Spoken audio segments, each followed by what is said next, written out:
convite, Wilson.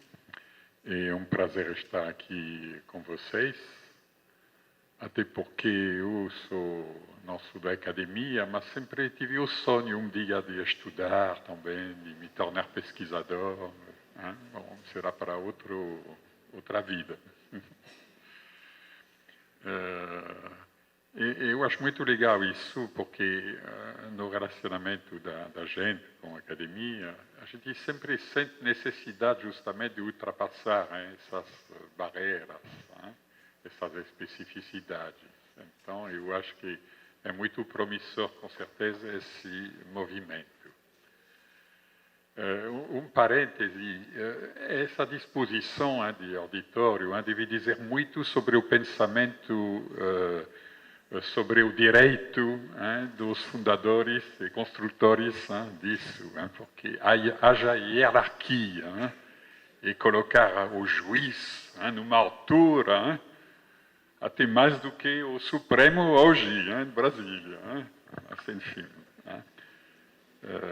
isso não foi buscado no direito latino, não sei o quê. Bom,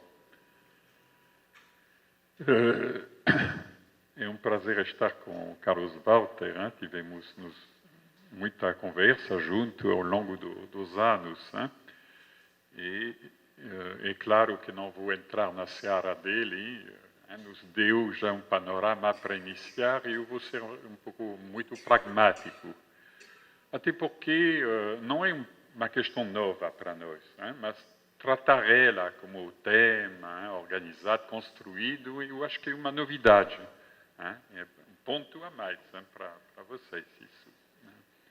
Então vou talvez mais partir de exemplos. Você falou de que lugar a gente fala. Aliás, como o sotaque coloca o nome, sou de origem francesa, cheguei no Brasil em 71, no Pará, na Amazônia, onde morei alguns anos, e desde 75 sou um caso raro, porque eu trabalho numa ONG, a mesma ONG desde 1975, que é o meu lugar de trabalho e de militância, a partir do qual também sou ativista.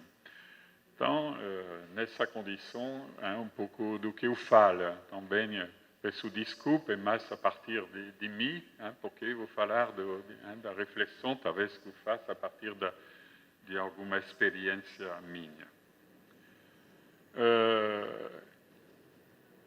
Sempre achei que a ação social precisava de realmente se apoiar e dialogar e trabalhar com a reflexão intelectual, a reflexão acadêmica. Ação social, nos anos 70, tinha anti-intelectualismo, no contexto da ditadura, me lembro, as pessoas não queriam ouvir falar de pesquisador chegando em campo, porque vinha lá para pegar as informações, então não podia, que era. Então tinha muito aquele basismo na época da ditadura, dos pequenos grupos, já inclusive que não podia ir além, e tinha muito essa anti-intelectualismo que aos poucos foi sumindo. Foi sumindo porque, na realidade, os movimentos sociais, as organizações de base, percebiam que para se colocar, ser reconhecidas, elas precisavam se qualificar. Então, um primeiro ponto que eu acho que cumpriam setores da academia, pesquisadores, é se colocar ao serviço da qualificação, não substituir o discurso dos movimentos, das organizações de base, mas lhes ajudar a adquirir densidade, que esse saber que elas detêm possa, eu não diria passar para outro saber, mas incorporar um aparelho, um aparato técnico que pudesse fazer com que elas pudessem ter seu próprio discurso qualificado perante a sociedade, perante o poder público. Então, nesse sentido, sempre eu percebi a importância. Eu mesmo, isso bem mais recentemente, 2013, 2002, 2005, eu fui relator nacional para o direito humano ao meio ambiente, projeto da plataforma de IDESC brasileira, junto com os setores da ONU, Ministério Público, etc. E todas as missões que eu fazia, eu procurava ver quem da academia tinha estudado e refletido sobre o caso, sobre o assunto. E procurava sempre, então, escutar, conversar com os chamados atingidos, mas também, então, fazer na própria missão, discussão, de fazer surgir, emergir os direitos dessas populações, fazer também lá dialogar já pesquisador com os grupos que eu visitava, que me tinham chamado. Eu estive em vários estados para coisas que até hoje têm repercussão, não a minha viagem, mas os casos. E aí, então, manifestamente, o fato do pesquisador que tinha feito uma tese, um mestrado, às vezes uma monografia, um mestrado, um doutorado, de repente o que era para ficar na prateleira, muitas vezes, isso então era chamado para a esfera pública. É dizer, você tem algo a dizer, você tem que dizer. Porque também tem teve pesquisador que começou a dizer, pô, vou me expor, porque me lembro lá no Pará, uma missão foi até acompanhada da polícia, porque de polícia selecionados, porque o caso era Anapu, onde morreu depois a Dorothy e Porto de Mós, acompanhado por destacamento da polícia, de tão duro. Então, pesquisador tremendo, porque ia se expor. Mas também tínhamos chamado o Ministério Público Federal, o Felício Pontes, para dar segurança, e aí então a moça se jogou. Se jogou e a partir daí, então, eu acho que ficou claro, nesse caso aí, a responsabilidade que eles tinham, o papel social, o papel público da universidade, ficava claro a sua importância. Bom, é um caso extremo, poderiam dizer, mas talvez mais frequente do que a gente pensa. E esse caso, já isso me fez pensar em Belo Monte, não sei se ouviram falar do relatório produzido por um conjunto justamente interdisciplinar, tenant, já esqueci o nome, apesar de que participei um pouco dessa história pela banda, onde um conjunto de especialistas, tanto de ciências ditas exatas quanto ciências sociais, produziu um relatório extremamente denso, competente, qualificado, que serviu, ao longo desses anos, de apoio tanto para o Ministério Público Federal, o Ministério Público Estadual do Pará, esse movimento Xingu Vivo para sempre, para realmente fundamentar as posições, as propostas e as lutas do movimento local. E serviu em contraponto também para que em vários congressos, inclusive eu estava no Ampox no ano passado em Caxambu, onde então voltou todo esse debate. Então serve para o movimento social, para a sua luta, e também para, eu diria, dar um sopro de vida, às vezes, para congresso, para encontros, para arejar o ambiente intelectual, trazendo, então, temas que vieram, no fundo, a partir do movimento social. E aí, então, isso me faz pensar numa outra pergunta, e que questões para a academia? Onde a academia, onde essa interdisciplinaridade vai buscar seus temas? Você deu os elementos para isso. Mas é uma questão real. É uma questão real porque, às vezes, o diálogo não se dá porque não se encontra as questões. Eu sei que depois a academia tem que transformar essas questões. E às vezes tem que dizer, não, a questão que estão colocando está errada, não é essa a questão. Mas para poder dizer isso, tem que partir de saber escutar que questões a sociedade coloca. Isso é fundamental. É por isso que sempre eu, ao longo dos anos, nunca recusei de conversar com um estudante que vinha para me entrevistar, porque esse negócio de ONG está na moda, às vezes, está, o Amazônia, vários temas que eu trabalho.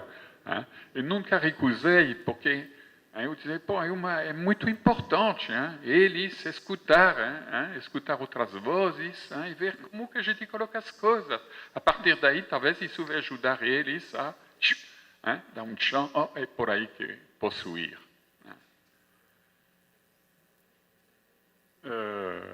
Um outro exemplo, eu falo assim, de modo descosturado, mas não dava, estava envolvida em outra coisa, não deu para eu preparar algo bem bonitinho. No primeiro Fórum Social Mundial, não sei como, 2 ou 3 mulheres do movimento de mulheres me procuraram, me disseram, Jean-Pierre, a gente vai fazer lá uma oficina sobre a questão da reprodução assistida. Uma professora pesquisadora de uma ONG Ser Mulher de Nova Friburgo, e que tinha descobrido depois, tinha feito uma tese importante sobre isso, morreu depois. Eu disse, pô, mas esse tema, você sabe que seria muito legal juntar com o pessoal que discute os transgênicos. Então, por quê? Porque é a manipulação genética. Porque são as questões novas, importantes para o nosso futuro. Então, vamos tentar fazer uma oficina abrindo um pouco mais. Pô, a ideia é legal, tá? E éramos 7 na oficina, 7 pessoas. Quer dizer, que a gente já tinha discutido. Ninguém veio. Aí dissemos, qual é o caminho? Então, graças à Fundação Heinrich Böll, Fundação Verde Alemã, organizamos um grupo de trabalho chamado Biopolítica, com algumas pessoas da área médica, feminista, 2 ou 3 da área ligada ao OGM, aos transgênicos, o Laimert Garcia de São Paulo. E, enfim, começamos a discutir. E o interessante é que essa transdisciplinaridade informal, porque ninguém pensou que era por aí, virou imediatamente além da transdisciplinaridade acadêmica, eu diria a busca comum de pessoas que eram ativistas, feministas, alguns ligados à agricultura, ao campesinato, discutindo isso, e aí foi a coisa. Quer dizer que quando a gente abre o pensamento e a porta para certas ações, certas coisas que mobilizam, então já vai se construindo um pensamento, algo que não é, cuidado, não estou falando transformando isso em lugar de pesquisa acadêmica aprofundada, mas se cria como um campo de reflexão, de estudo, que, ao meu ver, pode ser profundamente inspirador depois para o campo acadêmico. E, ao mesmo tempo, que cumpre um papel social. Cumpre tanto que, quando morreu a nossa amiga Fernanda, simplesmente não tivemos nós condição de tocar para frente. Porque tem outra coisa. Transdisciplinaridade é muito bonito, mas quem é que anima isso? Quem é o espírito que vai? Porque, senão, é um grupo aqui entre pares. Então, às vezes se anula isso. Então, pluridisciplinaridade, pluri, que chama. Eu, às vezes, falo de trans, que eu acho que seria um pouco mais do que pluri. Isso e a relação com movimentos sociais só vai funcionar se vai além de uma nova forma de pensar a academia, de trabalhar na academia. Tem que ser compromisso político. Senão, não adianta falar de relação com movimentos sociais. Tudo bem para fazer tese, tem um monte de estudantes fazendo algo por aí, porque vai enriquecer o currículo, depois será bom para trabalhar na Petrobras, ou na Vale, ou não sei onde, tudo bem. Mas não estamos falando, eu não estou falando disso aqui. Então, quer dizer, suponha uma motivação que eu acho que vai se buscar os fundamentos nas questões que você colocou, uma motivação que realmente pode ajudar nesse campo aí.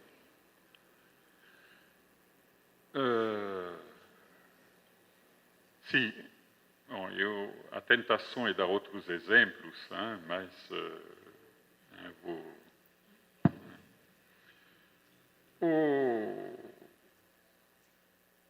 a pluridisciplinaridade também entre ciências sociais e ciências exatas. Porque muitas vezes a gente vê isso, nós estamos vendo atualmente em várias ações que a gente leva. Eu sou membro da Rede Brasileira de Justiça Ambiental, que, aliás, o Wilson, você estava no seminário em que criamos essa rede aqui na UF. Que foi um momento que eu considero muito importante. A Selene, Herculano, você, algumas pessoas que estavam, e outros. Isso, inclusive, foi uma pluridisciplinaridade da academia, um bom exemplo, e que chamou movimentos sociais, organizações de base, algumas ONG, e que teve justamente essa visão de um campo que se abria e que podia avançar nessa reflexão. E aí, mas uma coisa, então, a partir daí, muitos desdobramentos, eu vejo como para nós é importante é que ciências sociais se articulem com ciências exatas. Porque, atualmente, muitos dos conflitos que a gente vê no território exigem que a gente articule dimensões que vão além do campo estrito das ciências sociais. Exige que se avance por aí. E tem exemplos. No Ceará se criou um grupo Trama na Universidade Federal, ao redor da Raquel Rigoto, que é médica, médica e especialista de contaminação ambiental, etc. E é um grupo que conseguiu justamente juntar esses dois campos. Funciona porque tem foco. Porque, senão, é claro, tem foco em termos de pesquisa, de necessidade de pesquisa sobre as chapadas lá acima do rio Jaguaribe, onde tem implantação de grandes produções de mamão, etc. Então, funciona. Mas isso me parece também então, algo importante que combinar essas especificidades, essas especialidades. Eu falei que é valorizar e fazer com que as comunidades, os que demandam, tenham qualifique o discurso, incorpore um discurso aparentemente técnico, porque antigamente se dizia, não, eles não precisam, não devemos impor a ele outros discursos, outras coisas. Não, mas se eles querem entrar na sociedade, os movimentos, eles têm que entrar com o discurso técnico adequado para a sua luta. Então, há alguma coisa. Segundo, já mencionei, então, que é, às vezes, ajudar eles a rever as perguntas reais que deveriam se fazer. A rever onde está realmente a luta que devem fazer. Porque, às vezes, estão em movimentos que vão no caminho que, se você olha bem, por trás tem algo que seria mais fundamental para eles fazer. Ao mesmo tempo, na relação aí, então, é uma questão mais de pedagogia, porque tem que tomar cuidado também de não desconsiderar os saberes populares. Porque, no fundo, eu, ao longo do tempo, eu acho que também aí tem uma ciência, só não seria a ciência reconhecida, mas tem uma ciência. Lembro, uma vez, eu era presidente de uma ONG ambientalista do Pará, o IPAM. E aí me levaram para ver o experimento na Floresta Nacional do Tapajós de evolução do clima e da seca da floresta. Então, é extraordinário. Os aparelhos de medição de movimento da seiva para cima e para baixo, plantado nas árvores, secura no fundo do solo, um aparato maravilhoso, técnico. Tudo isso online, que imediatamente ia para universidades lá no Pará e para os Estados Unidos também. É fantástico. Mas eu vinha de passar uma semana, fazer uma avaliação num curso com alguns técnicos e agroextrativistas sobre enriquecimento de capoeira, sobre essas questões deles. E lá, o conhecimento desses agricultores ou mulheres sobre as plantas amigas, sobre como tudo isso se combina, se articula, era algo absolutamente fantástico para mim. Eu morei na região no passado, conhecia bem, mas... E aí, então, eu pensava, mas como esses dois saberes, e um tinha a ver com o outro, porque um queria ajudar o outro, mas não dialogavam. Então, dizer, como? Vocês nunca convidaram os lavradores a vir ver o que vocês acabam de me mostrar lá, Eu subi nessas torres, lá na copa das árvores, era algo, nunca, não. Então, tem que fazer a junção disso. E vocês nunca passaram 2 dias da sua vida de pesquisador escutando eles falar da floresta? Então, aliás, fizeram isso depois. Fizeram, e eu acho que era algo que me parecia tão evidente, mas que não é, claro, quando a gente está nesse curso acadêmico, nessa pesquisa. E eu, que às vezes me gabe de ser um geógrafo amador, me lembra do Orlando Valverde, que era geógrafo pé no chão. Então, sempre eu acho que o pé no chão não tem nada de melhor para um pesquisador, que esse conhecimento. Então, movimentos sociais não dá para estudar no papel, ou só porque participamos de uma mesa onde vai se falar. Isso é pé no chão. Então, uma revalorização da observação, da pesquisa, de estar lá, de conviver. Agora, o legal seria dizer, então, não vamos fazer isso de modo interdisciplinar. Eu me lembro de uma coisa que me marcou, eu já há 50 anos atrás, 50 anos já ia. É o Edgar Morin, que boa parte de vocês devem conhecer. A primeira pesquisa grande que ele fez, era no começo, ele estudou um povoado da Bretanha. Eu sou originário lá desse canto da França. E aí com uma equipe interdisciplinar. E olhou passaram assim um tempão nesse lugarejo, um pequeno município, e depois contou que era esse município. Isso para mim ficou marcado, ao longo do tempo, para mim ficou marcado como um exemplo de como, do que é para fazer, o que é para conhecer. Porque ele soube daqui extrair questões que eu não duvido que ao longo do tempo isso marcou a sua experiência e marcou a sua ação, que vai muito além da academia.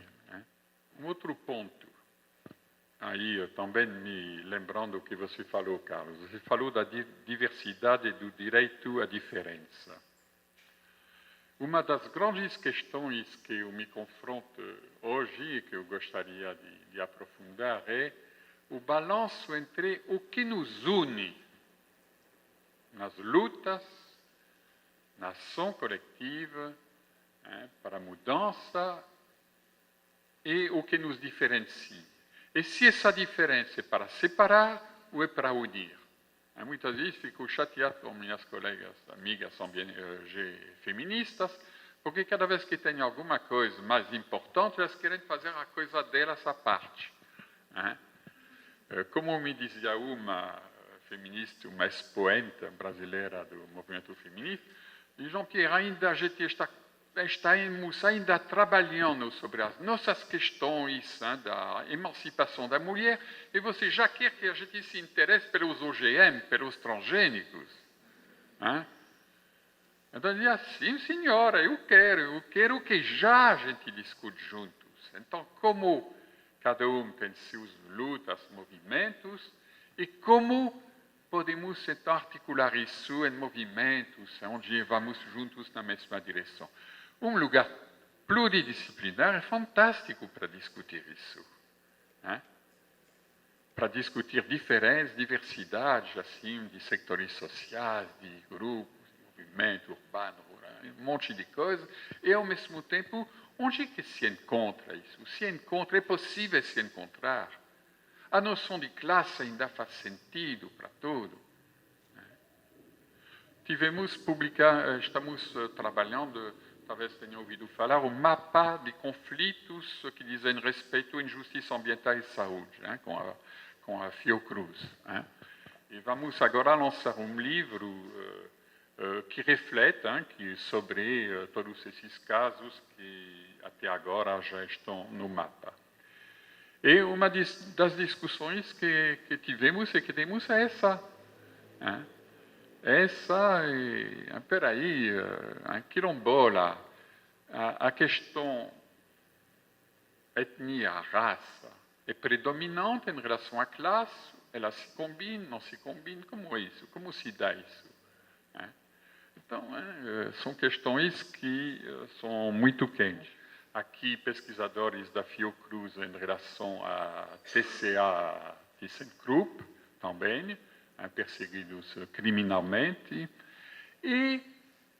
mas talvez menos visível, é que é o assédio. Quer dizer, quem produz em ciências sociais, ainda mais para movimento, isso não conta no currículo. Temos um colega da Fiocruz que teve que dar um recuo porque perdeu a bolsa, porque ele publicava em publicações que tinham a ver com meio ambiente e não com saúde. Teve que recuar. Então, como gerir isso? Veja, o CNTBio, Conselho Nacional de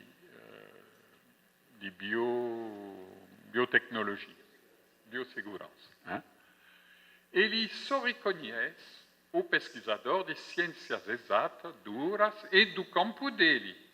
E olha lá, se ele pensa diferente da maioria, ele não é reconhecido, mas tudo bem. E por que no CNTBio não tem representante de ciências sociais? Por quê? Quer dizer que a sociedade não tem a ver com biossegurança? Só pessoas que não entendem nada de sociedade que vão participar disso. Então, se a gente quer realmente criar interdisciplinaridade e que dialogue com movimentos sociais, temos que reafirmar o campo, as ciências sociais como importante para a construção de uma sociedade. Porque atualmente a minha sensação é que isso está, a não ser que você tenha o discurso do rei, isso está sumindo. Então, inclusive, eu estou discutindo no nosso campo, e quero discutir mais, para a gente, os movimentos sociais, ONG, etc., fazer um alerta e chamar a atenção no CNPq, Ministério da Educação, etc., em vários lugares, para dizer, olha, está em curso, além do desmonte de setores da academia, está em discurso a desqualificação de quem não tem o discurso dominante. Isso é muito grave para os movimentos. É muito grave, porque não dá em cima simplesmente, porque daí, é claro, se desqualifica todo mundo. Então, eu já estou preparando até uma carta para vários movimentos, para a Via Campesina, para a plataforma, etc., para dizer, gente, tragam os casos, porque vamos começar a elaborar um documento, uma carta, um documento, tentando, tem uma colega lá da UFRJ, alguém que já está escrevendo um artigo mais acadêmico sobre a questão, e a partir daí a gente quer produzir um alerta, alguma coisa nessa linha, que tem tudo a ver com interdisciplinaridade e movimentos sociais. Outro lado, a importância de se afirmar, e por isso que eu acho fantástico a criação desse espaço aqui, para justamente afirmar que isso é fundamental para o nosso futuro. Vou parar aqui. Desculpe pela conversa informal assim.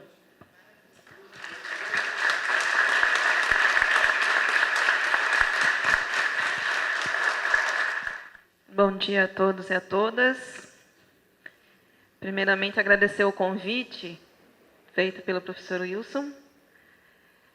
Na verdade, o convite foi feito à Universidade Federal de Goiás, no campus da cidade de Goiás, por conta de uma recente experiência que concluímos lá e certamente vamos dar passos para uma outra, que foi o curso de Direito para os camponeses e agricultores familiares. Porém, a universidade viu que seria bom que alguém do movimento, que esteve presente acompanhando o curso, pudesse fazer essa fala, já que o tema traz essa relação dos movimentos sociais com a universidade. Por isso, o convite se estendeu ao Movimento Sem Terra, e eu estou aqui nesta tarefa de trazer algumas reflexões acerca das nossas experiências que desenvolvemos já há algum tempo com as universidades no Brasil, sejam elas estaduais, federais, institutos federais, enfim, essa relação da formação dos camponeses no aspecto mais de nível superior, de graduação e até especialização, e talvez mestrado, doutorado, Oxalá a gente consiga ir avançando nos níveis de escolarização do povo camponês. Eu quero inicialmente começar falando da onde a gente está, professor? Da classe a qual pertencemos, que é a reafirmação do Movimento Sem Terra na luta pela terra, pela reforma agrária e pela transformação da sociedade. São os três principais objetivos que o MST tem nessa luta histórica, que não vem do nascimento do MST, mas do próprio histórico da ocupação dos portugueses, dos europeus no território brasileiro, que foi um percurso grande de lutas colocadas aí nesse cenário. E o MST é apenas esse continuador dessas lutas. Por isso, esses três grandes objetivos. E veja que a transformação da sociedade, ela é o nosso principal objetivo. Entendendo que para que essa transformação aconteça, devem acontecer outras anteriormente ou ao mesmo momento e construindo essas mudanças.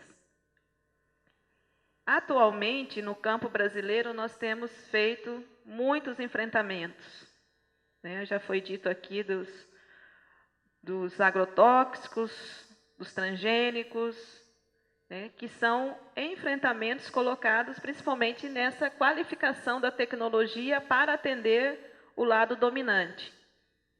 E ao falar né, desse enfrentamento, no campo está colocado para nós 2 projetos muito claros, que de um lado está o agronegócio, que não é mais, né, o fazendeiro em si, que no início da luta do MST, na década de 70, 80, ainda a gente fazia o enfrentamento a um determinado latifundiário, ocupando o seu latifúndio, fazendo lutas para que as famílias conquistassem a terra. Hoje já não é mais possível somente isso, porque nós temos que enfrentar grandes corporações, né, inclusive, vamos dizer assim, financiado pelo próprio Estado, né, e dependendo de qual governo está comandando esse Estado, acirra mais ou menos a luta nesse enfrentamento. Nós vivemos períodos muito fortes aí nesses últimos tempos com relação, né, a esse fortalecimento do projeto do agronegócio para a agricultura brasileira.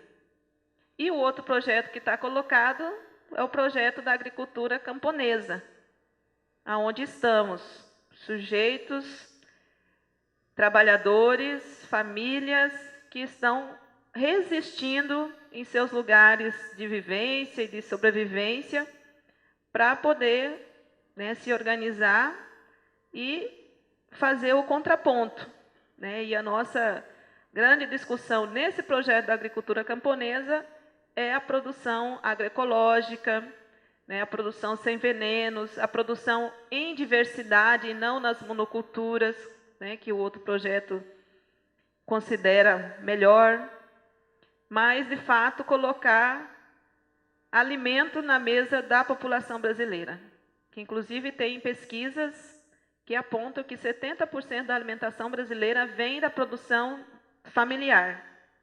O agronegócio produz para exportação e, além de deixar, né, os problemas ambientais, os problemas econômicos, né, nem a comida, nem o que se produz fica para o povo. Então, nós temos essa clareza de que há esses 2 projetos e é preciso a gente fazer lutas para ir firmando o projeto da agricultura familiar e enfrentando o outro. Diante disso, né, desse nosso projeto também da agricultura e de transformação da sociedade, está colocada a questão da educação. Então, veja que a nossa perspectiva de discutir educação, ela não pode estar descolada de um projeto maior que nós pensamos. Ela é mais um elemento dentro desse projeto. E um elemento importante porque tem a ver com a formação da consciência dos camponeses, mas também da sociedade brasileira. E essa é a nossa grande questão. Como é que a educação pode transformar mentes e corações, vamos dizer assim, né, tanto dos trabalhadores que estão inseridos em um movimento social, mas também da sociedade que não pode ficar apática ao que acontece no campo brasileiro. Ela também deve tomar posição, independente, né, de ser camponês ou de ter raiz no campo. Nesse sentido, a educação para nós ela tem essa ideia de que a gente também vem construindo há algum tempo do que nós chamamos de educação do campo. Inclusive tem uma palavra que diz educação do campo, direito nosso e dever do Estado. Direito, nós sabemos que historicamente foi negado à classe trabalhadora como um todo, mas aos camponeses essa negação veio com mais força ainda. Nós podemos buscar na história, né, de como que eram organizadas, ou em alguns lugares ainda, como estão organizadas as escolas que estão no campo, ou no meio rural, se a gente quiser entender também dessa forma. Né, que são escolas precárias, formação de educadores precários, né, a capacitação pedagógica dos educadores com bastante deficiência e mesmo a estrutura física ainda com bastante problemas. Daí tem problema de transporte, de estrada, enfim, de estradas, enfim. Nós temos um dado do IBGE que afirma que 16 milhões de analfabetos estão no campo, aliás, que há 16 milhões de analfabetos na sociedade brasileira. Desses 16 milhões, 46% está no campo. Então, vem mais uma vez reafirmar, né, a falta de atenção para com a educação no campo. E é esse debate que nós buscamos fazer. E nos últimos, né, nós começamos no MST essa discussão da educação a partir dessa necessidade da alfabetização e, no início, até a gente se conformava que ter as séries iniciais no campo já estava bom também. A gente achava que ter até a 4ª série ou 5ª série para as crianças e adolescentes no campo já era suficiente. Lá na década de 80, quando nós iniciamos as experiências também de educação. Porém, nós fomos entendendo que não basta, porque depois dessas séries iniciais, dos primeiros anos ou da alfabetização, né, ou as crianças e adolescentes ficavam sem estudar, ou teria que ver outras condições para elas estudarem saindo do campo. E se nós estamos projetando um campo com gente, com famílias, nós temos que manter essas famílias e as condições delas sobreviverem lá no campo. Então, começamos a perceber que era preciso avançar no nível de escolarização, né? Daí foi, então, através da luta, como sempre, garantindo escolas de nível médio, né? Garantindo a escolarização pelo menos até o nível médio. E, a partir de 1998, o movimento fez uma grande ação nacional discutindo essa questão da educação do campo e exigindo do governo algum programa ou alguma política que pudesse garantir, né, uma educação específica para os camponeses no campo.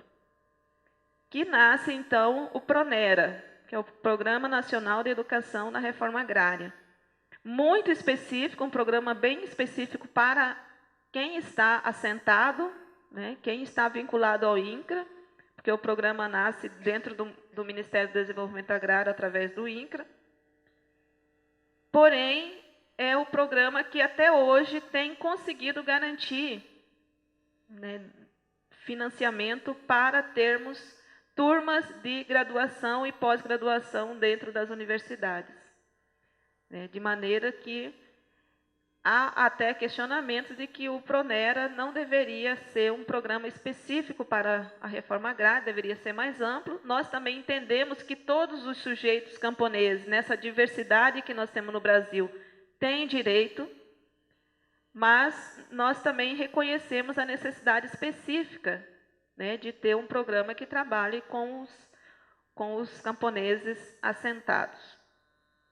E a partir daí, então, nós vamos construindo o que nós chamamos dos cursos formais em parcerias com instituições públicas, federais, estadual, né, para ir graduando e formando os nossos militantes. Quando nós, né, e é disso que eu quero falar mais, quando nós, o movimento, os camponeses, porque agora nesse último período não é só o MST, tem muitos outros movimentos parceiros com as universidades, né, a Via Campesina, vários movimentos aí, o próprio movimento sindical, através da CONTAG, e nós temos clareza de algumas coisas que são comuns entre os movimentos. E um deles é que quando vamos procurar uma parceria com uma determinada instituição, nós temos claro que nós vamos buscar direitos negados historicamente a esses camponeses, mas também nós vamos buscar conhecimentos que possa contribuir nesse projeto maior de transformação da sociedade. Então, aqui tem uma questão importante. Não é qualquer instituição de ensino superior que nos serve.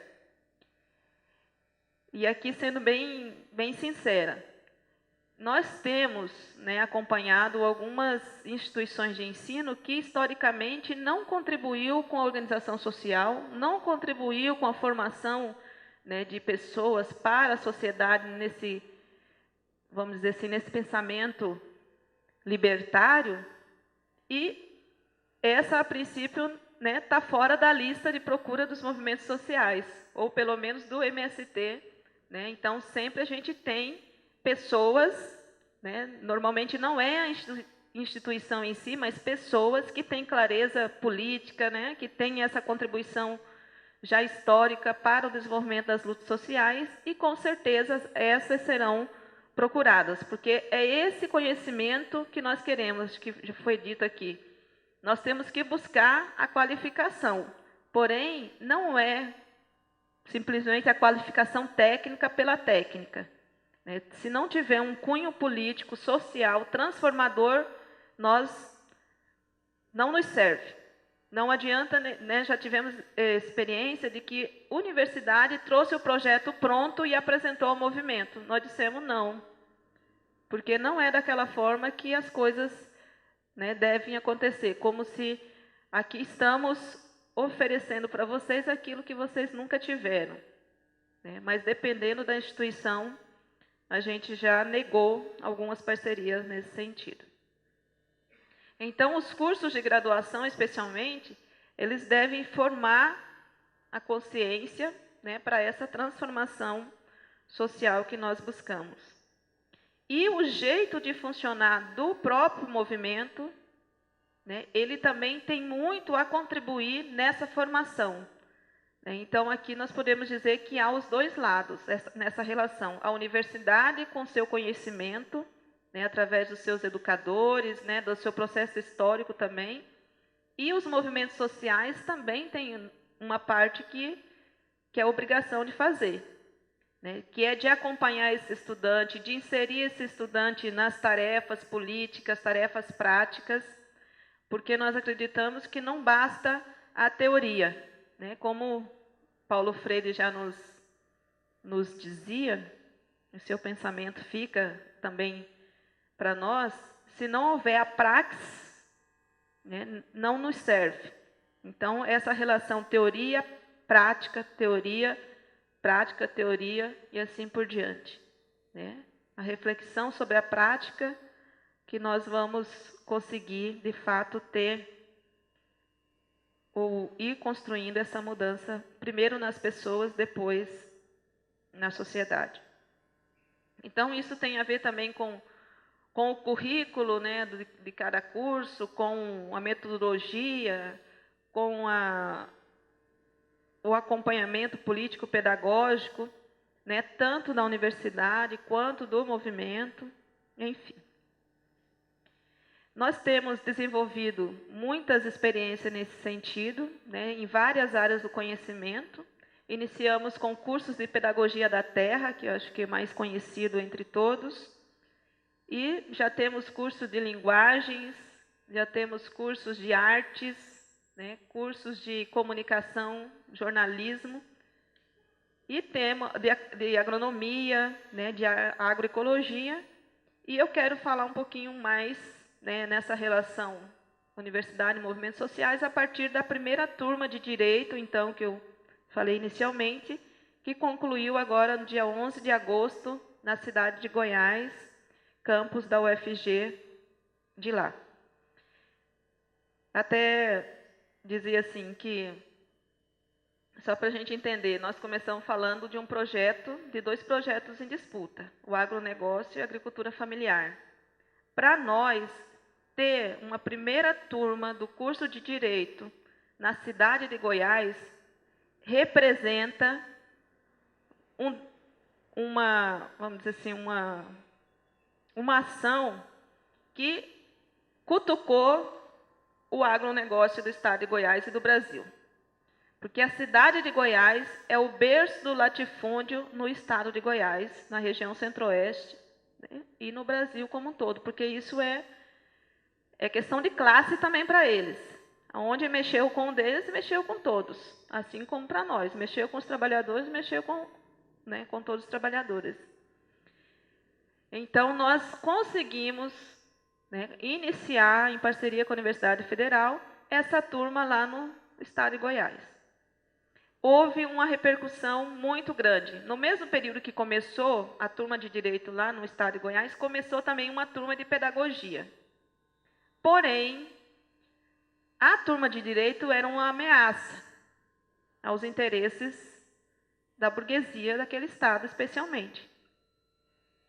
E houve, por parte do Ministério Público Federal de Goiás,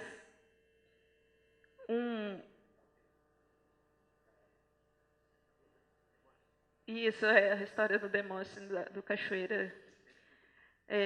O Ministério Público, então, ele iniciou uma ação civil pública contra a existência da turma.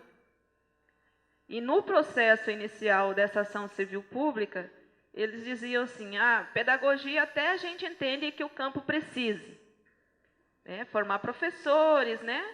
Enfim, até a gente entende, é necessário. Mas advogados, para que os camponeses querem formação em direito? Talvez se fosse direito humano, talvez se fosse outro, né, direito e mais alguma coisa, mas era direito. Foi direito a turma toda, o pessoal concluiu o curso de direito, né, e a Universidade Federal de Goiás ela é reconhecida na sua formação, né, em direito também. E é a única universidade que tem mestrado em direito agrário. Então, representava muito, né, para os interesses da elite ter uma turma de direito. E esse processo ele rolou durante os 5 anos do curso, de 2007 a 2012. Né? Todo o tempo, cada etapa tinha que haver uma liminar para a turma fazer a etapa, porque funcionou em regime de alternância, né? Verdadeiro. Os nossos companheiros e companheiras que concluíram o curso diziam assim, nós estamos sabido mais do que os cursos regulares, no sentido de fazer esse enfrentamento também, né, lutando pelo próprio direito de estudar, né, justamente. Então, essa primeira turma, ela nos coloca como um marco, né, na luta pela educação dos camponeses, por conta também desse processo que foi todo arrastado durante esses 5 anos. E nessa turma nós tivemos uma turma de beneficiários da reforma agrária, que são assentados, mas também dos agricultores familiares sindicais, que daí o próprio MEC contribuiu, né, de uma forma bastante excepcional para a formação dessa turma, por conta de que o campus da cidade de Goiás, Goiás Velho, né, que nós chamamos mais, quem é de lá não gosta que chama de Goiás Velho, mas é o mais conhecido, né? Então, o campus da universidade lá na cidade de Goiás, ele estava para ser extinto, por falta de professores, por falta de estrutura. E na discussão nossa dos movimentos sociais com o MEC, colocamos da necessidade da turma e da necessidade do MEC colocar dinheiro para reestruturar o campus. E foi feito, então, específico para esse campus, um concurso público, que foi, então, acho que 12 professores foram, né, passaram nesse concurso para dar aula para o campus todo, mas a partir da luta, né, da organização dessa primeira turma de Direito. E foi colocado recurso, foi construído mais salas, biblioteca, né, outras estruturas para que o campus pudesse funcionar. Então, o campus da universidade também reconhece que a articulação dos movimentos sociais, né, partindo de um ponto muito específico, que era a formação da turma, né, também contribuiu para a permanência do campus nesse espaço, enfim, que nós temos também entendido da importância do campus também nesse espaço geográfico no Estado. Muito bem, nós conseguimos formar, nessa primeira turma, 55 militantes, dirigentes de vários movimentos sociais, A turma começou com 60, né, 60 pessoas. Nós estamos dizendo assim que é um índice muito pequeno de evasão. Nós temos cursos, né, outros cursos, pedagogia, os outros, que têm um índice de evasão maior durante um percurso de 4, 5 anos. E esse curso, com toda a luta, né, permanente que foi durante 5 anos, uma evasão pequena. Né, apenas 5 pessoas, vamos dizer uma média de 1 por ano, né, tenha desistido. Uma equivalência também, um equilíbrio muito grande entre homens e mulheres. Normalmente, cursos de pedagogia é 60%, 70% de mulheres. Né? O curso de direito, né, por esses números que nós temos, de 29 mulheres e 27 homens. Então, um equilíbrio de gênero também grande, que isso a gente dá pouca importância, mas tem curso que é cara feminina, tem cursos que é cara masculina, né? E o de direito, até então, a cara é de homens. Né? E aqui consegue fazer esse equilíbrio também. Desses 55 que formaram, no dia 11 de agosto, que foi o ato de formatura, 12 já tinham passado na prova da OAB. Né? Nem todos fizeram a prova, mas dos que fizeram, 12 já haviam passado na prova e 2 já haviam acessado a carteira da OAB. Então, isso, né, representa muito ao se tratar de uma experiência, né, que, com muito tumulto, mas com uma coerência muito grande de luta para manter a organização dessa turma e dizer que todos têm direito a estudar aquilo que desejam estudar. Né? E é a universidade, daí vem a questão da autonomia da universidade também. Né? A universidade pública, que não pode, né, pelo Ministério Público, seria proibida de oferecer, de aceitar um curso como esse, também estaria mexendo na autonomia universitária.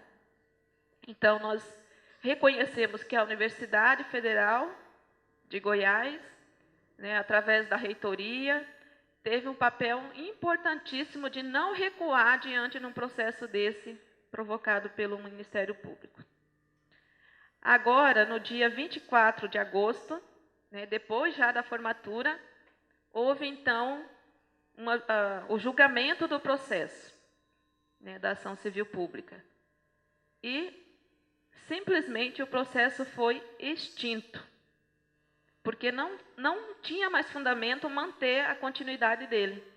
A turma estava formada, com resultado muito positivo, não teria como o Ministério Público querer continuar um processo como esse. Então, mais uma vitória, né, de que não levou em nada, não deu resultado nenhum para aquilo. Até porque uma justificativa do próprio Ministério Público é que ele tinha recebido uma denúncia anônima de que havia desvio de recurso. Mas, se fosse isso, o processo seria outro. Né? Seria outro. E teria que ser até para a universidade ou para o próprio Pronera, através do INCRA, poder responder. Né? Então, justificativas que não se fundamentam. Daí, nessa relação com a universidade, o que nós estamos dizendo assim? Que nós começamos um ato de ocupação das instituições de ensino. Ocupar é uma palavra que nós usamos para dizer que aonde não está sendo utilizado como, vamos dizer assim, a função social não está sendo bem garantida, né? A ocupação, ela possibilita a gente forçar, de alguma maneira, essa função social existir. E daí nós dizemos assim, que ocupar é um ato, né, que faz parte da pressão social para obter direitos. E para o MST, desde o seu início, a ocupação tem essa marca, né, de fazer pressão para garantir direitos. Ocupamos porque queríamos mostrar para a academia que nós, os camponeses, existimos e temos uma pedagogia própria. Porque quando você ocupa, você se apresenta, você se coloca num lugar, né? E, querendo ou não, deve ser reconhecido, discutido, né, e tomado alguma decisão com relação àquela ocupação. né, que são sujeitos que estão ali. Ocupamos porque entendemos também que é preciso problematizar a realidade. E o ato de ocupação nada mais é do que trazer à tona, né, essa problematização, tanto da realidade da necessidade da educação do campo, quanto, né, da realidade que a própria universidade está acostumada, né, a vivenciar. Nós percebemos sempre nos cursos, principalmente quando é o primeiro curso numa instituição, que há um estranhamento muito grande, tanto da parte da universidade, quanto da parte dos nossos estudantes que chegam na universidade. Nós tivemos na Universidade Federal também de Goiás, o curso de Pedagogia da Terra, que acontecia nos períodos de férias. O estranhamento era porque nós ficávamos alojados dentro das salas da universidade, durante 2 meses, 40 dias. As pessoas, companheiros e companheiras, viviam ali, tomavam banho nos banheiros ainda meio improvisados, lavavam as roupas também em tanques improvisados, faziam cordão de varais, né, no pátio da universidade. Quem chegava, né, era um estranhamento visível. Mas o maior estranhamento era se perguntar por que é que eles estão aqui? Por que é que os sem terra estão aqui na universidade? Então, essa ocupação também, né, do espaço e tudo, mais do que a ocupação né, da necessidade da teoria para se qualificar, mas, né, de ocupar um espaço físico mesmo e se apresentar. Nós também ocupamos de outra forma a universidade, né, a partir da vivência de como que a turma se organiza dentro da universidade, né, de como que a turma vive na prática, de tanto que a gente fala, mas às vezes falar é mais fácil do que fazer, que é das relações humanas e sociais, da vivência de valores, do cuidado com os seres humanos, né, de cuidar um do outro, de que não é um indivíduo que está ali, né, de que é a turma, de que é um movimento social. Então, o que ocorrer a um, todos vão ter a necessidade de ajudar a resolver. Do cuidado com crianças que vão para a ciranda infantil dentro das universidades e que muitas universidades não têm esse espaço, né, o mesmo da creche que tenha, às vezes fica complicado as nossas crianças participarem da creche, mas um espaço que é construído, né, pelos próprios educandos, pelos próprios movimentos, para garantir que a criança não seja um problema para a mãe, na maioria das vezes, de levar junto o seu filho pequeno de 3, 4 anos, né, que não tem com quem deixar e ainda necessita do cuidado e atenção mais direto da mãe. Então, nós temos esse espaço também que é um estranhamento dentro da universidade. Como é que 40 dias você vai para um curso e leva sua criança, né, e tem que estudar e tem que fazer as tarefas práticas, porque daí tem que lavar roupa, tem que limpar, tem que, né, fazer essas tarefas para se mantendo. Mas também pela mística, né, acho que vocês já ouviram falar dessa mística do movimento, que é um pouco essa tradução daquilo que nós projetamos com a simbologia que nós fomos construindo, né? As nossas bandeiras, as nossas sementes, a terra, a água, os elementos, enfim, que vai conformando todo esse projeto de agricultura que nós buscamos. E isso vai transformando também aquele espaço rígido, que muitas vezes nos parece a universidade, num espaço mais suave, né, onde a gente pode construir conhecimentos sem ser, né, naquela disciplina rígida de que, né, todo mundo comportadinho, todo mundo, né, às vezes sem respirar direito para poder, né, se dar conta de que está aprendendo. Então, essa mística ela nos ajuda também porque ficar 40 dias, né, o curso de Direito chegou a momentos que ficou 3 meses juntos, e se não fosse a mística, né, a poesia, a música, né, as encenações que se organizavam para fazer, era impossível sobreviver tanto tempo, longe da família, né, num lugar estranho, enfim. Esse é o desafio que nos coloca. Mas que isso também ajuda a formar. Vou passar um pouquinho mais rápido, né? Já tempo. Para a gente ir finalizando, então. A identidade na formação dos sujeitos camponeses, ela requer, tanto da universidade quanto dos próximos movimentos, né, um conflito de contradições. As contradições, elas são boas, né? Nós entendemos elas, é um elemento do marxismo, né, professor? Então, ela nos ajuda a refletir para a gente continuar. Se não aparece contradição, há algum problema, né? Quando as coisas estão dadas, tranquilas, né? Então, nós também entendemos que há algumas contradições. Daí, vou elencar aqui algumas delas. Nessa formação da identidade dos camponeses na universidade. Diante de uma universidade acostumada a tratar seus estudantes como indivíduos, a afirmação da turma como um sujeito coletivo, que é isso que eu já falei anteriormente, não é a pessoa em si que está na universidade, é o movimento, é a turma de direito ou é a turma de pedagogia. Então, é preciso enxergar os sujeitos coletivos, né? Mesmo que o indivíduo tenha uma parcela grande de contribuição nesse coletivo, mas é preciso enxergar os sujeitos coletivos. Diante de uma perspectiva de estudar para melhorar apenas as condições individuais de buscar um emprego, que é o que acontece nos cursos regulares, na maioria das vezes, a afirmação de que é preciso estudar para contribuir mais na construção de um projeto coletivo de sociedade. Então, quem vai para um curso desses, ele não pode ser apenas por um desejo pessoal, né? É porque ele tem algo a contribuir mais para esse projeto de sociedade que nós buscamos. E o terceiro elemento de contradição é que, diante da lógica que é preciso estudar para sair do campo, né, que isso é muito forte na nossa sociedade, a afirmação de que é preciso que a educação esteja no campo para não ter que sair de lá.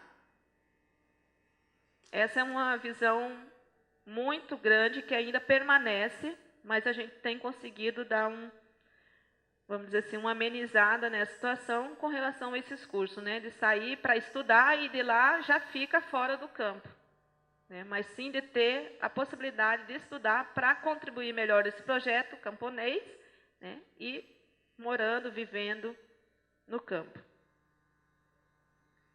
E a universidade, ela precisa se desafiar a compreender melhor esses sujeitos que chegam nesse seu espaço.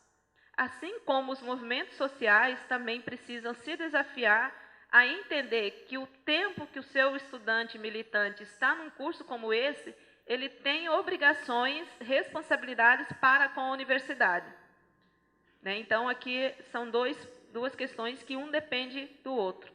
Porque muitas vezes os movimentos sociais não entendem que o seu militante está num período de estudo e é preciso ele cumprir tarefas específicas do curso. E que tem que deixar outras tarefas para poder dar conta das tarefas específicas do curso, né? Então, nós temos também que ir compreendendo isso aí. Por último, dos compromissos, né, que as nossas turmas têm feito, é o compromisso com as causas da classe trabalhadora. E uma simbologia que se usa muito nos atos de formatura das nossas turmas é o anel de Tucum, né? Acho que vocês alguns aí eu vi que até usam. O anel de Tucum, ele representa um significado muito forte, né? Do compromisso com a causa dos trabalhadores, principalmente porque ele tem uma origem na época da ditadura militar, que quem usava o anel de Tucum eram aquelas pessoas que estavam no mesmo lado, né, de ideias, de ideais, de projeto, né? Então, a gente não, mas naquele período, as pessoas, os lutadores se reconheciam pelo anel de Tucum, né? Então, isso significa que nós nos reconhecemos hoje pelo anel de Tucum, porque estamos no mesmo projeto, né, o mesmo projeto da classe trabalhadora. E assim também foi o compromisso dos nossos, alguns já, outros estão se tornarão advogados nessa primeira turma de Direito. Esse livro, Direito do Campo no Campo do Direito, Universidade de Elite versus Universidade de Massas, é um resultado, uma obra coletiva dessa turma de Direito, lá de Goiás, escrito a muitas mãos, que conta a história do curso e conta a história de alguns estudantes da turma, como que era a sua militância, a sua vivência antes de estar na turma e o que pretende agora, depois do curso. Foi lançado no dia da formatura. Esse livro, eu só trouxe esse exemplar, que vou deixar de presente para o professor Wilson, e a Expressão Popular que está tendo para vender. Daí tem que achar no site da Expressão Popular, fazer o pedido que eles encaminham. Então, eu digo assim, que esta é uma obra coletiva, mas mais coletiva ainda foi a vivência dos 5 anos da turma de Direito em Goiás. Muito obrigada.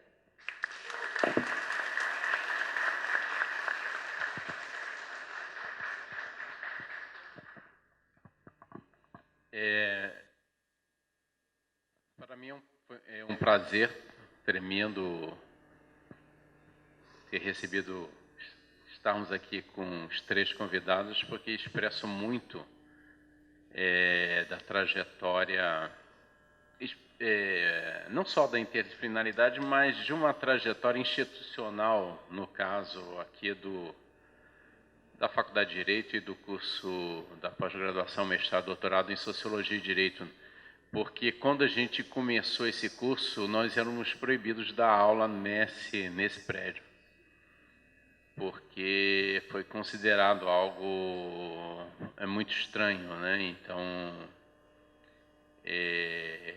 desde o enfrentamento com o modelo que havia na direção, e é uma história recente isso que é assustador, né? Que o Sociologia e Direito é um curso que começou em 2000, quer dizer, em 2000 você ser proibido, ter um curso de mestrado, ser proibido de dar aula, porque não fazia direito de verdade, porque a gente recomendava que não se seguisse a lei em casos onde, por exemplo, populações estavam sendo expulsas de sua moradia, então isso era visto como um atentado à ordem jurídica, né? Como é que a gente fazia concurso para aprovar antropólogo como professor, né? Então, uma série de questões que chegaram quase a tentar cancelar concursos, né? Internamente. Enfim, uma série de questões, e nesse sentido o Carlos Walter foi uma pessoa que auxiliou a Miriam, que na primeira vez, na ideia que tive de sair da sala de aula e começar a fazer o que hoje é uma prática, né, de vários professores, que a gente inventou uma disciplina chamada prática de pesquisa, que é a aula no campo, onde a gente vai direto para situações de conflito, né? Eu pensei, eu vou procurar quem sabe para perguntar o que eu devo fazer. Eu fui procurar o Carlos Walter na época, que teve toda a paciência do mundo, ficou horas me orientando no sentido do que eu poderia fazer, né? Então, aquela primeira experiência foi fundamental. Hoje, enfim, essa é uma prática recorrente nossa, com uma série de atividades no país como um todo, mas especificamente na Amazônia.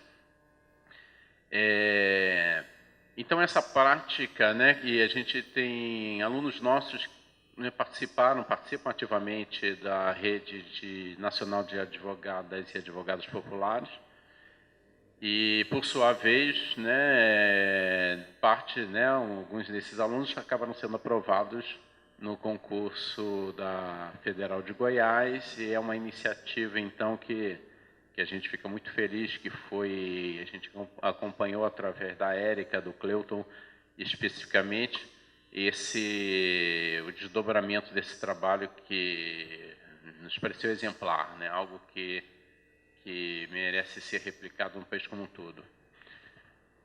O Jean-Pierre lembrou a formação também da Rede Nacional de Justiça Ambiental, né, que foi uma iniciativa aqui da professora Selene Herculano, né, que está aqui presente. e uma iniciativa corajosa, que justamente essa justiça ambiental, na verdade, é uma injustiça ambiental, né? O Marcelo esteve aqui apresentando a última versão do mapa de injustiça ambiental,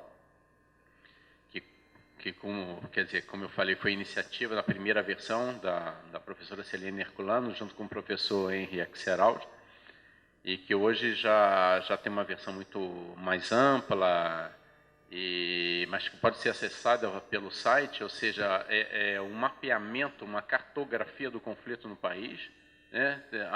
Basta botar no mapa de conflitos ambientais ou mapa de justiça ambiental no Google, vai chegar o endereço que eu não sei exatamente de cabeça, mas você acessa aquela plataforma, os conflitos estão lá com filmes, com fotos, com o resumo da ação processual do estado em que se encontra aquela questão. Então, essa rede de justiça ambiental e, enfim, outras participações, a gente depois criou a rede de combate ao trabalho escravo, junto com o Ministério Público do Trabalho, e depois o que a gente chamou na época de Rede de Populações Invisíveis, enfim, uma série de atividades que nos parece que congregam que participam, né? A ideia de participar, o conjunto de pós-graduações e cursos que no Brasil tem esse perfil de atuar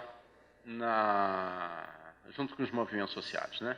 Maria Tereza, sou da Universidade Federal do Mato Grosso. Eu acho que essa mesa trouxe algumas questões e reforçaram outras, né? Eu acho que veio para lembrar que muito da interdisciplinaridade veio dos movimentos sociais, né? Eu acho que os movimentos sociais foram uma grande escola, né, do exercício da alteridade, né? Claro que ainda existem muitos estereótipos e muitos clichês, mas essa alteridade ela foi praticada nos movimentos sociais. Eu acho que a gente trouxe para a academia essa forma, essa dinâmica, né, de conversar com o outro, dialogar com o outro, né? A outra questão, eu acho que ficou muito forte, é a relação entre universidade e sociedade, que é já uma discussão antiga, mas que, através dos projetos de extensão, agora, inclusive, estão entendendo, já existem editais, chama Pesquisa e Interface com Extensão, onde você pode trabalhar a extensão como um grande laboratório da pesquisa, né? Então, acho que essa relação, eu acho que já foi um grande passo, é muito recente, né, esses editais, já foi um grande passo, mas eu acho que essa mesa reforça essa questão dessa relação com a sociedade. E uma outra questão que eu acho que a ideia de disciplina, né, de disciplinar, na realidade, a palavra interdisciplinar, ela não dá conta da dimensão que é esse diálogo, né? Na realidade, ela poderia chamar intersaberes, porque não é só um diálogo entre disciplinas, mas também é um diálogo entre saberes, né? Então, é só um comentário aí com relação. E muito obrigada a você. Bom, eu sou o Pedro, sou da UFSC, né, doutorado interdisciplinar. A minha pergunta é sobre o MST, mas vem de uma reflexão anterior sobre a discussão sobre diversidade plena. Então, é um pouco para a mesa, quem quiser responder. Bom, o MST é um movimento que eu considero como transdisciplinar. Acho que ele já foge quase que naturalmente dessas discussões muito segmentadas, né? Eu fico pensando que sempre foi um movimento de vanguarda de diversas discussões, e ao longo do tempo, da sua consolidação histórica, ele foi incorporando novas discussões para além da discussão só de classe. Hoje, nas bandeiras de luta do MST, a gente vê uma bandeira sobre diversidade, onde o MST se posiciona, principalmente na discussão étnico-racial, né, sobre cotas, por exemplo, sobre territórios indígenas, né, sobre valorização da cultura indígena, a discussão contra a violência sexista. Tem um setor de gênero com mais de 10 anos de acúmulo, né, que vai desde as instâncias nacionais até os assentamentos e acampamentos. Mas a minha pergunta é um pouco sobre novos sujeitos, novas demandas, que me parece que o MST ainda não tem divulgado, não estou nem falando de discutido, mas divulgado discussões, por exemplo, sobre sexualidades. como o MST vem trabalhando isso pensando politicamente, discussões sobre aborto, discussões sobre homofobia, pensando nessa questão também dessa característica dos movimentos latino-americanos, desse hibridismo entre o movimento que vai desde o marxismo, contraditoriamente, pelo menos numa visão inicial, com uma tradição religiosa, mesmo que seja teologia da libertação progressista. Então, um pouco disso, como o MST vem lidando e como que os professores também podem colocar que os movimentos campesinos vêm tratando sobre essa discussão. Meu nome é Renan, Universidade Estadual do Paraná. Eu gostaria de fazer uma pergunta dirigida ao professor Walter, mas evidentemente seria interessante também se os colegas da mesa quisessem comentar, que diz respeito a uma afirmação que você fez na sua fala, que é bastante interessante, que diz pensar os movimentos antissistêmicos, né? Eu digo isso porque nós estamos vendo a riqueza do que é trabalhar na perspectiva interdisciplinar, através da exposição do professor Leroy. Nós vimos a importância de que a interdisciplinaridade pressupõe, digamos, uma aproximação, uma reflexão e uma ação em conjunto com os movimentos sociais, que, por sua vez, ele tende a ser negador da academia como tal, uma vez que ela é um aspecto, digamos, que reforça o status quo da classe dominante, eu diria até mais, uma das formas de hegemonia na perspectiva gramsciana, né? Mas a questão interessante que eu queria perguntar, vinculada a essa... A pergunta é essa: o que você entende, como que você vê essa questão dos movimentos antissistêmicos? Porque é muito interessante pensar isso, porque o Marx, no seu genial livro A Ideologia Alemã, de 45, ele termina dizendo o seguinte, né? Senhores intelectuais, até agora tentamos interpretar o mundo, agora passemos a transformá-lo. E o Zizek, que para mim é um provocador super interessante, ele diz: já transformamos muito o mundo, tratemos agora de interpretá-lo, né? Ou seja, a questão que eu coloco é justamente isso. Quando a gente pensa em interdisciplinaridade, os movimentos antissistêmicos, essa aproximação, nós não podemos pensar de abandonar a teoria. Porque eu fiz o movimento inverso, eu vim da fábrica, eu vim do movimento operário. E quando eu faço a pesquisa no movimento operário, eu vejo que eu não sou mais aquilo, mas ao mesmo tempo eu não me sinto integralmente na universidade ou na academia tal como ela é. Porque, entre outra coisa, por mais que se teorize, há uma grande dificuldade de entender o que é a praxis, que é justamente o movimento da teoria e da ação ao mesmo tempo. Perfeito? Combinados e não separados. E só uma constatação que eu acho que é bastante interessante é o seguinte: o Marx ele foi um crítico contundente da modernidade do capital. E ele sempre será, na minha perspectiva, eu acho, para quando se pensar modernidade, um ponto de partida para a crítica, não um ponto de chegada. E é interessante que o Chico Oliveira também diz isso. Marx é ponto de partida e não de chegada. E ele foi, nessa sua perspectiva, um crítico contundente da modernidade capitalista, e ao fazê-lo, e me parece que os grandes modelões dos PCs e das visões dogmáticas, antidialéticas e negador, inclusive, do marxismo, tal qual da teoria marxiana, é justamente você criar os estereótipos e o mecanicismo na história. Então você vê processo, mas sem a dialética e sem a contradição. E me parece, quando o Marx fala do processo, a crítica à modernidade, ele pega a sua essência e esses movimentos hoje existentes, como você falou, da Bolívia, enfim, ou das novas possibilidades, talvez sejam a resistência negadora daqueles setores que não foram incorporados no movimento avassalador do capital no seu processo de expansão. Eu acho que é a dialética, a negação do capital do século XIX e século XX, agora se reafirma como a essência daquilo que não foi incorporado, né? E traz novos elementos. É mais ou menos isso. E a questão da Nicarágua teve uma questão importante. Você falou dos índios.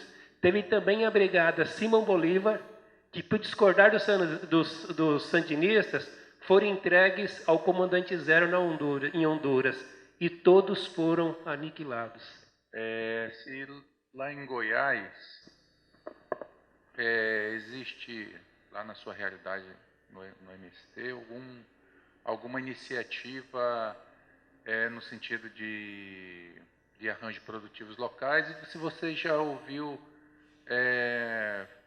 se já chegou a vocês a pesquisa com o pó de rocha como nutriente de solo e condicionador de solo, que é uma coisa que está sendo desenvolvida em Jataí, mas está sendo desenvolvida para agricultura comercial e somente. Eu queria saber se já teve alguma reverberação na agricultura familiar.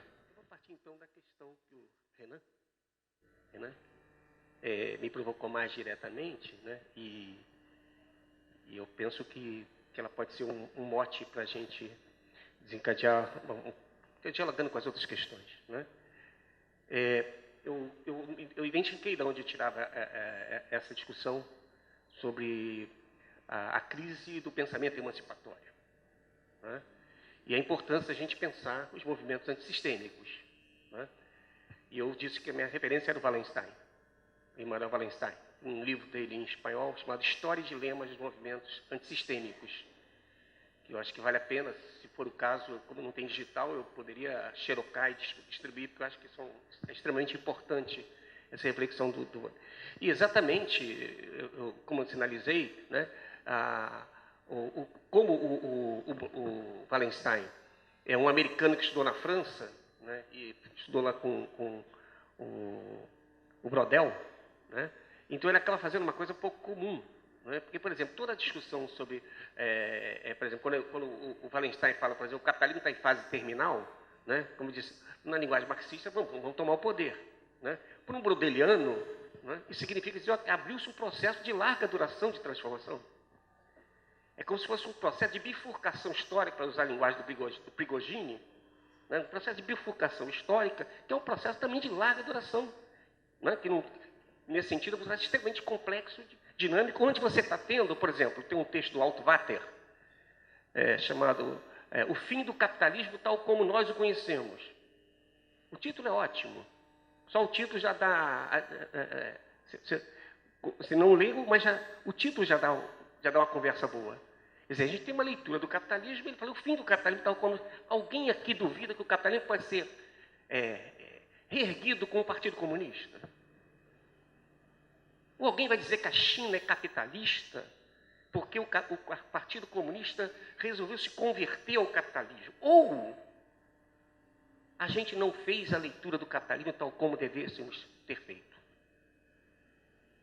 Eu acompanho, por exemplo, um português radicado no Brasil já há muitos anos, um outsider, que é o João Bernardo, desde os anos 70. Eu venho dialogando com ele. Ele diz que tem duas classes capitalistas. Duas classes capitalistas. Uma a burguesia, essa que o Marx descreveu maravilhosamente bem, portanto, é válido se apropriar do Marx. E a outra que são os gestores, que são aqueles que não são proprietários privados dos meios de produção, portanto, não são burgueses, que extraem mais-valia a partir da apropriação privada, mas que, na verdade, se apropriam da mais-valia a partir das condições de gestão. Então, você pode eliminar a propriedade privada, mas eles vão continuar vivendo do excedente social. É o que a gente não está entendendo no Brasil, que o Chico de Oliveira chamou de ornitorrinco. O oxímoro, disse o subcomandante Marcos. Quer dizer, uma palavra que a gente não sabe exatamente o que é. Mas o que é isso? Exatamente, a gente está diante de uma situação em que, na verdade, a propriedade dos meios de produção pode até ser eliminada, mas você continua vivendo a extração sobre o trabalho. E no Brasil, o que está acontecendo? Você sabe que 25% do PIB brasileiro é manipulado por fundos de pensão, inclusive dentro do BNDES. Então, quando a gente está criticando o Ike Batista, devia estar criticando junto com o Chiquem, o Berzolini, que são os diretores de fundos de pensão, que financiam as empresas para poder garantir o rendimento de dinheiro dos trabalhadores, aplicam no capital para extrair mais-valia, e ele não é proprietário privado dos meios de produção. Isso é o PT. Isso é o PT. Não há traição nenhuma. Quem trabalha com a categoria de traição não está entendendo nada. O PT não traiu ninguém. O PT é coerente com a visão dos gestores. A Dilma é uma encarnação já sem carisma, porque o Lula é isso com carisma. E a Dilma é o Lula sem carisma, mas é o mesmo projeto. Como a gente, na verdade, está para as leituras clássicas, a gente não está entendendo o que está se passando. Então, a gente está diante de... Por isso que eu estou falando da importância da gente perceber que as leituras que foram criadas no bojo das lutas sociais, isso é uma questão que eu tinha anotado aqui, do ponto de vista das ciências sociais, aquilo que a gente considera ciências sociais, as grandes contribuições emancipatórias não vieram da universidade. É preciso dizer isso com clareza. Marx não veio da universidade, tinha formação universitária. Não é isso? Engels não veio da universidade, tinha formação universitária. Gramsci tinha formação universitária, mas não produziu na universidade. O locus de produção emancipatório foi a luta social, que inclui a luta de classes. Vou dialogar com a Rosane. Não estou jogando fora, mas a luta social é mais que a luta de classes. Se a gente reduzir tudo a luta de classes, não vai entender nada. Até porque o conceito de classe também é um conceito eurocêntrico. Porque, por exemplo, vai entender a luta de classe, as classes sociais na América Latina. Desde o início, as pessoas foram classificadas, exploradas e oprimidas pela cor da pele. Você é negro, vai ser escravo. Então, como é que dá para separar raça e classe? Não dá para separar. Só que o conceito de classe pensado pelo Marx não incorpora essa dimensão. Isso quer dizer que o Marx é errado? É insuficiente. A gente precisa como um dia se falou que se largar o Oriente, né? Em uma época se dizia, se Oriente, rapaz, porque todo o caminho certo era por Oriente, até que a Europa virou o centro do mundo. Né? Aí matou o Oriente. Mas a gente esquece que, inclusive, a Europa só passou a ser centro do mundo depois da descoberta da América. Até então, a Europa era marginal, portanto, nós somos o centro do mundo. Nós não falamos de qualquer lugar da América Latina. E aqui a conformação dos processos de opressão, exploração, se deram com essa forma de dominar as pessoas, explorar as pessoas, porque tinha cor da pele. Afinal de contas, negro é uma invenção europeia. Nenhum africano é idiota de se chamar de negro. Chamar alguém pela cor da pele e discriminá-lo por isso foi uma invenção do colonialismo. Até então ninguém se chamava de negro. Foi para discriminar, para oprimir, que se conformou uma estrutura de classes que é típica do chamado mundo este-europeu. Aliás, eu pergunto se também na Europa não é assim. Tá certo? Porque eu não sei, por exemplo, o pessoal lá do Languedoc costuma dizer que ser francês do Languedoc é difícil, lá da Occitânia. Porque os francos, a partir de Paris, metem o cacete no resto do país. O colonialismo interno na França. Né? Então, eu estou querendo dizer que a gente está diante de, eu diria, quando o mundo reuniu, o capitalismo conseguiu reunir as condições mais potentes para dominar o mundo, com esse processo dos 40 anos para cá, sobretudo com esse processo com as revoluções tecnológicas de novo tipo, novos materiais, comunicações, etc., etc., quando ela teve todas as condições de exercer a sua dominação plena, e que explodiu no mundo? Explodiu no mundo aquilo que o mundo parecia que ia se unificar, o Milton Santos chamou isso de globalitarismo, né? A palavra deve combinar com a do Tom Zé, em homenagem ao companheiro que falou do Guimarães, que chamava de globarbarização, que é isso que está em curso.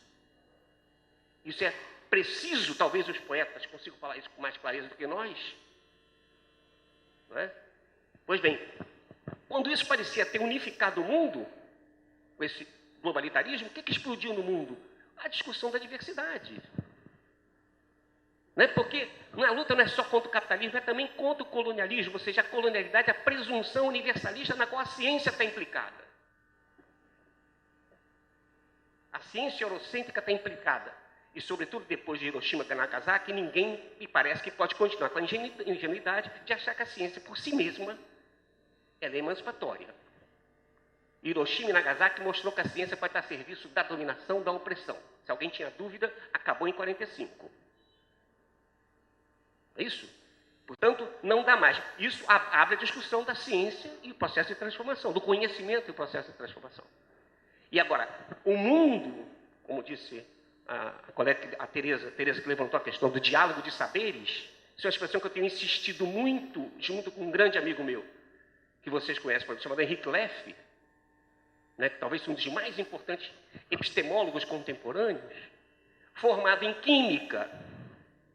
É preciso que as pessoas saibam que ele é formado em química. Formou-se em química em 68 na França, portanto, jamais conseguiu exercer a profissão de químico. Porque em 68 teve esse mérito de desconstruir isso tudo. Então ele percebeu que ser químico só tinha uma chance para ele, era trabalhar na indústria química. Ou então se envolver com as lutas sociais. Para mostrar como a química, inclusive, era usada, e por isso essa importância, né, de juntar ciências sociais, ciências exatas, ou naturais, e naturais, como o Jean-Pierre colocou. Então, o que eu estou querendo dialogar contigo, Renan, é a necessidade da gente tomar essas referências, que foram pensando, o que, por exemplo, me atrai no marxismo e que me mantém ainda com o pé lá no diálogo com ele. Que se o marxismo tem um componente eurocêntrico, e por isso eu devo criticá-lo, né? O marxismo na Europa não é pensamento hegemônico, ele é pensamento que surge entre os subalternos. Então, acho que é possível buscar uma unidade entre as subalternidades de todo mundo. Isso me faz manter o diálogo com o marxismo. Isso vai nos dar, por exemplo, na América Latina, exemplos, não só a teologia da libertação, que é um exemplo desses, mas o outro é o subcomandante Marcos e o zapatismo. Para quem não sabe, Marcos era contemporâneo de João Pedro Stedley, na UNAM. Tal como João Pedro, ele se meteu entre os camponeses maias do sul do México, era um marxista ortodoxo, o Maia, Marcos, era um marxista ortodoxo, e a partir desse contato com o indígena e com os maias e com os camponeses, a cabeça dele mudou. Mas é o primeiro movimento a convocar um movimento anti-globalização. Quem foi que convocou esse movimento logo depois do 1º de janeiro de 94? Em 96, o primeiro encontro intergaláctico contra a globalização. Foram os zapatistas. Então, a gente está diante, por exemplo, o vice-presidente da Bolívia, por exemplo, uma declaração recente, quando eu estava assistindo a posse dele, ele disse, olhou para o Evo lá e disse que o Evo teria a eterna lealdade dele, como vice, agora na posse da reeleição, e disse assim, porque, aí ele olhou para o Evo e falou assim, de um bolchevique catarista. É uma mistura que o Lenin deve ter, o Lenin nem tanto, hein? É outra história. O Lenin encararia esse debate da diversidade. Ele era a favor, inclusive, da autodeterminação dos povos. Radicalmente. Não tinha uma visão nacionalisteira. Né? Ele era mais rico do que muita gente pensa.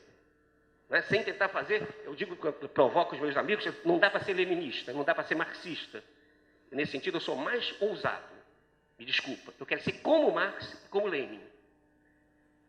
Ou seja, preocupado em entender seu tempo, interpretá-lo, né? E transformá-lo. Agora, se o Lenin fosse repetir o Marx, ninguém lembraria do Lenin, porque seria só lembrar do Marx. Para que eu vou lembrar que ele está repetindo? Nós não teríamos a maior parte das contribuições teóricas do Lenin se ele fosse marxista, no sentido literal do termo. É porque não foi marxista que ele foi o Lenin e deu tanta contribuição. Agora, alguém acha que pode ter modelo de revolução? A ideia de modelo é platônica. Então, quem está dando tempo de dar aula, tentar entender a Revolução Russa, para saber. Uma coisa é entender para explicar, agora tentar aplicar isso é uma tragédia. Tem sido uma tragédia em todo mundo. Nesse sentido, vale o meu amigo Manuel da Conceição, camponês, maranhense, ainda vivo, com 80 e poucos anos, amigo do Jean-Pierre, né, figura do Manuel, que foi fazer um curso de teoria revolucionária na China. Ele conta essa história deliciosa. E eu, para não continuar, vou só contar essa história. Ele disse que então foi fazer o curso de teoria revolucionária e ele percebendo Mao Tse-tung na época, início dos anos 70, Mao Tse-tung sacou. Esse cara é um dos mais importantes líderes, junto com o Francisco Julião, do movimento da América Latina, do Brasil. Então chamou ele para conversar. É o único cara que eu conheço que teve com Mao Tse-tung pessoalmente, durante 1h30. A última frase que o Manuel não se esquece do Mao. Você vai voltar para lá? Esquece tudo que você aprendeu nesse curso. Esquece tudo. Não tente aplicar nada. Isso me lembrou o Paulo Freire. Quando volto para o Brasil, como é que é então para transformar? Aí o Paulo Freire dá uma resposta deliciosa, igualzinha do Mao Tse-tung. Eu tenho que tomar muita caipirinha e comer muita feijoada. depois eu opino. Eu não vou aplicar o que aprendi lá fora. Né? Então, acho que está faltando ousadia intelectual diante dos problemas tremendos que a humanidade está passando. E nós na universidade e também nos movimentos, nessa troca que a gente tem feito, né, precisamos perceber a dimensão desse momento. Eu tenho dito para meus alunos, não estou a fim de orientar ninguém a ser doutorzinho, mestrinho, para depois fazer concursinho, né, uma vida... Né, eu não estou. Eu falo claramente, estás preocupado com alguma luta social? Então eu te oriento. Está envolvido com alguma coisa? Eu te oriento. Do contrário, não vou orientar. Quando a gente tem essa prerrogativa de aceitar uma orientação, né? Então, eu me coloco claramente dessa perspectiva. Agora, tem clareza de que a gente está diante de um processo de larga duração, que já se iniciou, e tem essas formas completamente diferentes. O capitalismo já não é mais aquele que pode ter a cara chinesa. E a gente não tem... Por exemplo, o que é emancipação? Pela primeira vez, a gente está diante de um processo de transformação que é importante a gente parar para refletir. Há 500 anos, há 520 anos exatos, foi em 12 de outubro agora de 1992, que o mundo passou a circular em torno do Atlântico Norte. Até então, era ir para o Oriente, como eu falei. Agora, pela primeira vez, está diante de uma bifurcação geopolítica, onde a gente vai ter que se haver com uma hegemonia no mundo, onde a gente não sabe o que a gente faz com as nossas categorias de emancipação que são pensadas na trajetória europeia. O que é que pensar em emancipação num diálogo sobre hegemonia chinesa? Não são pequenas as questões. A universidade é que é traduzida nesse momento trágico que a gente está vendo nas universidades. A universidade lutou desde a Idade Média, né? Isso dentro da universidade, tem luta para se libertar da igreja. E essa luta foi razoavelmente bem sucedida.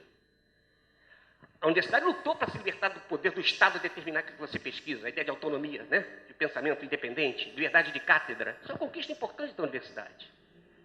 Então, a gente tem uma experiência fantástica de luta contra a igreja, tem uma luta fantástica de experiência contra o Estado, e não temos nenhuma experiência dessa luta contra o tal do mercado. Que essa luta difusa, que está trazendo essa visão apequenada da universidade, inclusive a proposta do governo durante essa greve foi mesquinhamente nessa direção, né? De introduzir o componente de vai correr atrás de dinheiro para completar salário, abrindo essa brecha terrível, como se o MST pudesse me pagar, como se os sem-teto pudessem me pagar. Quem é que vai financiar essas pesquisas? Então, está contribuindo para privatizar a universidade, né? Com essa maneira de... E essa dimensão que ela colocou, me perdoe, isso é uma coisa que me inquieta profundamente. Uma questão fantástica que a Rosane colocou aqui. As pessoas ficam assustadas quando você fala assim, as pessoas vão fazer o curso, mas desde que tiver um compromisso coletivo. E a gente tem um componente extremamente complicado com isso, porque a gente está vivendo e acreditando no mito do indivíduo, das piores características do pensamento ocidental. Né? Porque eu tenho um livro fantástico chamado Filosofia Andina, Joseph Stern, um alemão radicado entre os Quichuas. E ele tentou fazer um livro de filosofia andina. A primeira dificuldade que ele se defrontou. A filosofia na Grécia é Anaximandro, Platão, Sócrates, tem sempre um indivíduo que pensa. Detalhe, entre os Quichuas não existe a figura do indivíduo. Então, como é que pode pensar filosofia onde não tem filósofo no sentido do indivíduo? Na própria ideia do Ocidente, pensar é pensar como indivíduo. Isso traz uma série de questões para nós, é interessante, mas traz outras, que é negar todas as outras formas que hoje levam ao extremo dessa visão fóbica, desse individualismo fóbico, né? E que a gente continua lutando pela defesa da individualidade, esquecendo que tem múltiplas maneiras de produzir indivíduos. Como se não pudesse produzir indivíduos entre os Quichuas. A gente pensa uma visão de indivíduo que vai dar nesse direito, que a gente está na toa que o direito que institui os nossos estados, foi buscar o direito romano, que é o direito da propriedade privada. Por isso ele foi trazido para o centro de direito liberal. Né? E a gente fica achando que o indivíduo existe. Né? E a gente percebe, eu sempre coloco o seguinte, pego Maturana e Varela, pensadores chilenos, ele diz, todo ser vivo tem poros, né? Caetano. A tua presença entra pelos 7 buracos da minha cabeça. Né? 2 olhos, 2 narinas, 2 ouvidos, uma boca. E outros poros menos tão visíveis. Né? Ao mesmo tempo, esses polos quer dizer o quê? Isso quer dizer que todo ser vivo é dependente. Ele tem que buscar no outro as suas condições de existência, seja comida, seja o outro, como na subjetividade. Então, é preciso matar essa ideia e reconstruir a ideia do coletivo, do comum. E abdicar dessa visão desse individualismo fóbico, que daqui a um pouco vai ser ensinado nas escolas, que o plural de eu é eus. Obrigado.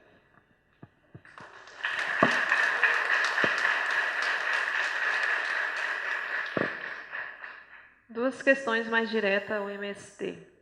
Uma do Pedro, sobre a questão das novas demandas, os novos sujeitos que estão inserindo na luta ou que estão contribuindo na luta do movimento.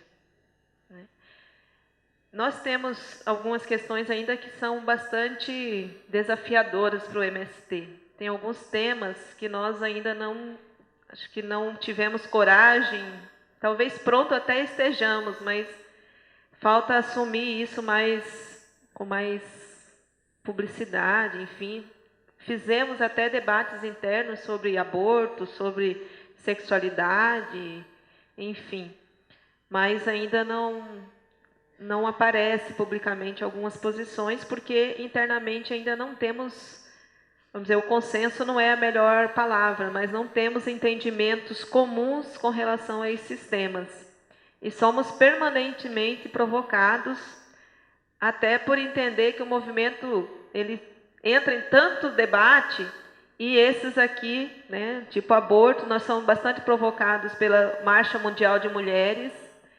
Temos muitas ressalvas também com alguns pensamentos de movimentos que são mais específicos aos temas. E temos muita relação também com a própria Igreja Católica, que defende, né, um outro pensamento. Então, talvez isso nos coloque numa situação ainda de não ter, vamos dizer, a coragem de assumir qual que é a posição do MST com relação a esses temas. Né? São temas polêmicos, complexos, que mexem diretamente com a pessoa, né? Com o ser humano.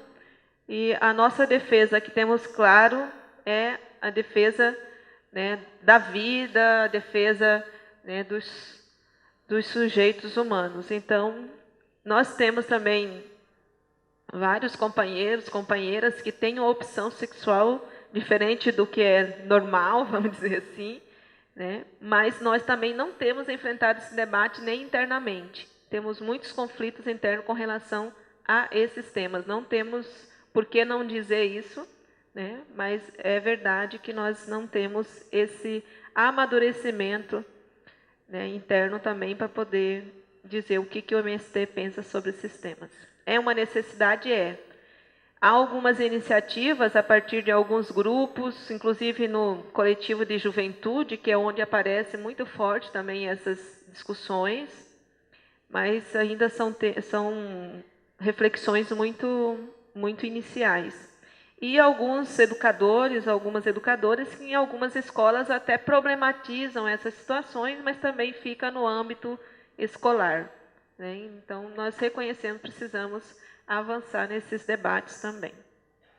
Com relação ao companheiro que perguntou sobre a questão da pesquisa, né, mas se for, né, não sei se você já conhece Goiás, Jataí fica na região do agronegócio, né, a região sudoeste do estado, Jataí, Rio Verde, Mineiros, aquela linha, né, que sai para o Mato Grosso. Então, é uma região onde o agronegócio, onde tem as melhores terras, as melhores condições para o agronegócio desenvolver a sua perspectiva da agricultura brasileira. E a agricultura familiar naquela região é muito pequena. Né? De assentamento, o MST não tem nenhum assentamento na região e outros movimentos que têm são um ou outro assentamento. É uma região muito disputada pelo agronegócio. Então, a pesquisa, né, a influência que tem é muito direta à necessidade que o agronegócio se coloca. Mas, juntando a essa sua questão, né, para ficar como uma problematização também, que a gente tem feito é com relação ao papel da Embrapa também para pesquisas à agricultura familiar camponesa. Do orçamento geral da Embrapa, apenas 4% é destinado para pesquisa para a agricultura familiar. O restante é para tantas outras coisas e para o agronegócio. Na onde eu moro, que é pertinho de Goiânia, fica a Embrapa Arroz e Feijão, lá em Goiás. As pesquisas que tem de arroz e feijão, que é quem produz para a comida do povo brasileiro, a agricultura familiar, não tem praticamente nada. Mas é soja, é sorgo, é milho, que são as pesquisas que incentivam ainda mais a produtividade do agronegócio. Então, para quem serve as pesquisas da Embrapa, qual o interesse que ela está desenvolvendo as pesquisas, enfim, essas são questões que também nós nos colocamos, já que é uma empresa pública, até tem a luta dos próprios servidores da Embrapa, essa questão da privatização da Embrapa, contra a privatização da Embrapa. É uma empresa que tem dinheiro público, mas que pesquisa para fins particulares. Então, também fica essa questão, além das pesquisas, vamos dizer aqui, que já foi colocada também aqui, da criminalização dos pesquisadores e tal, nessa parte mais teórica e acadêmica de refletir o papel da sociedade, o papel das lutas, o papel da universidade e os temas que estão colocados permanentemente para nós. Isso. A sorte minha, que eu acho que ninguém me dirigiu perguntas, a sorte de vocês também. Eu não vou ter a imprudência de comentar sobre o que se entende por movimentos antissistêmicos,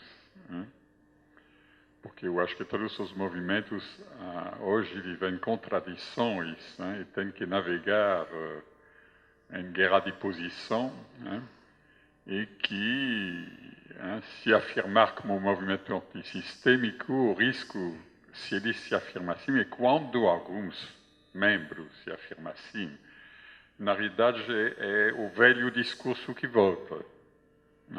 Então, ainda temos que dizer que queremos, e tentar renovar o pensamento. Aliás, se tem algo importante a fazer de modo pluridisciplinar e transdisciplinar, é pensar o futuro. Então, em que, hoje, eu acho que a gente sente falta, eu diria, como bom francês do passado, sinto falta de intelectuais, da figura do intelectual. Então, sinto falta de intelectuais coletivos e orgânicos aqui no Brasil. Alguém que nos ajuda a nos projetar para o futuro e a projetar o futuro. Eu estou trabalhando a questão dos bens, entre aspas, comuns, a questão dos comuns.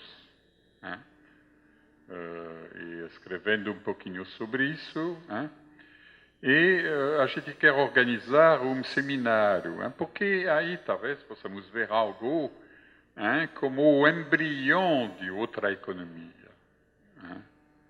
Mas é difícil encontrar quem debate. Ativista você começa a encontrar, em particular nas questões do conhecimento e propriedade intelectual. Mas sobre território, por exemplo, apesar de que a gente discute muito o território, ainda não estamos trabalhando o que isso tem a dizer para o nosso futuro. No meu campo também se escuta muito falar do bem viver dos povos andinos. Bom, tudo bem, bem viver. Como articular? O que é isso? O que é outra? Não outro desenvolvimento, mas alternativas ao desenvolvimento. Então, tem realmente questões de fundo.